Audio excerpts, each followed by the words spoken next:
for staff having Hi, I'm Andy from Yorkshire Housing. I work as a digital communications officer. Today I've been at this session learning about how to positively represent housing issues in the media, specifically using social media and video. Again, video is something that we as an organisation don't utilise to its maximum at the moment, although we are getting better at social media. Staff are beginning to see the benefits of keeping in touch with each other and their stakeholders in a public arena, like using Twitter. We use internal social media such as Yammer. And Yammer really pulls people in when there's multimedia content, so we get lots of new registrations when we put videos on there, especially videos of people that people know. So we're very keen to exploit video as a way to engage people with social media, because we think it gets you one step closer to the person. Like seeing a bit of text written by somebody is one thing and knowing they've written it, but seeing their face on the screen, talking to you, or being interviewed with somebody else is the next step. It's like you're in the room with them. So. Because organisations' experiences of trying to deploy Yammer have been quite mixed, I think. So have you taken the view that it's more of a social media than a collaboration tool then? Yeah, it's quite an archaic our use of Yammer. We don't use the paid version, so we have dormant accounts of people that have left the organisation. We have to just say, oh, that person's left, so we better remove you from the list. But it is a big mix of social discussions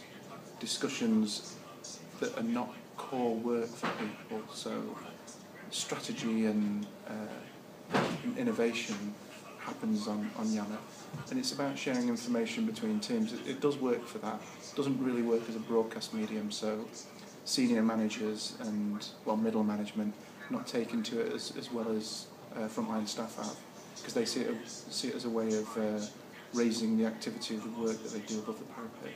So it makes them more visible in the organisation, and I think intuitively people like that. You get to see stories from people you might have worked with in the past, but have now since moved to another part of the organisation. So it's the social glue, isn't it? That social media, and everybody gets to participate if you've got a view. So we're seeing participation rise, but we're not pinning any hopes on Yammer. But we see it as a training ground for other types of social media, like Twitter, and for that it's working. People can learn by the mistakes on Yammer in a closed environment. Yeah, that's certainly true.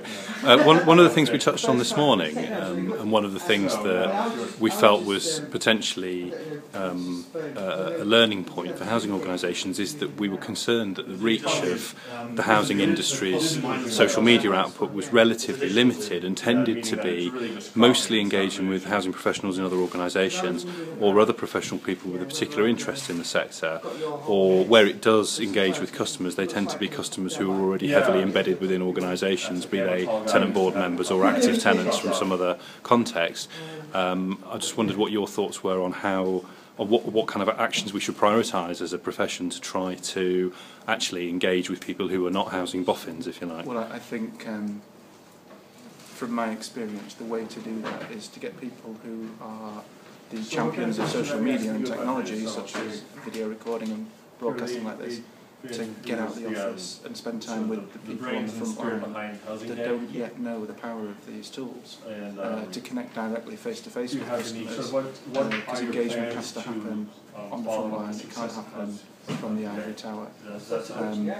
And trying to convince frontline staff to do something that you do is a difficult thing. They've got a lot of time pressures and lots of things to do on the front line. That's why I call it the front line. So getting out there and showing that you're not afraid to get stuck in their work. For that question, I'll ask you something like what helps lower the barrier, and you can make a direct connection with enthusiastic tenants as well. Show them that the organisation has got a different way of doing. Or maybe, because lessons is a negative, and that's always a euphemism for what don't just keep talking. So let's do the positive first. So I found Twitter amazing for making connections across the industry, industry peers, but I think that housing officers and people who work in neighbourhoods are going to find it difficult to connect with tenants on social media. they need to connect face to face and then continue conversations on social media. Engagement happens on the ground. That's very true. Okay, thanks Andy, thanks very much.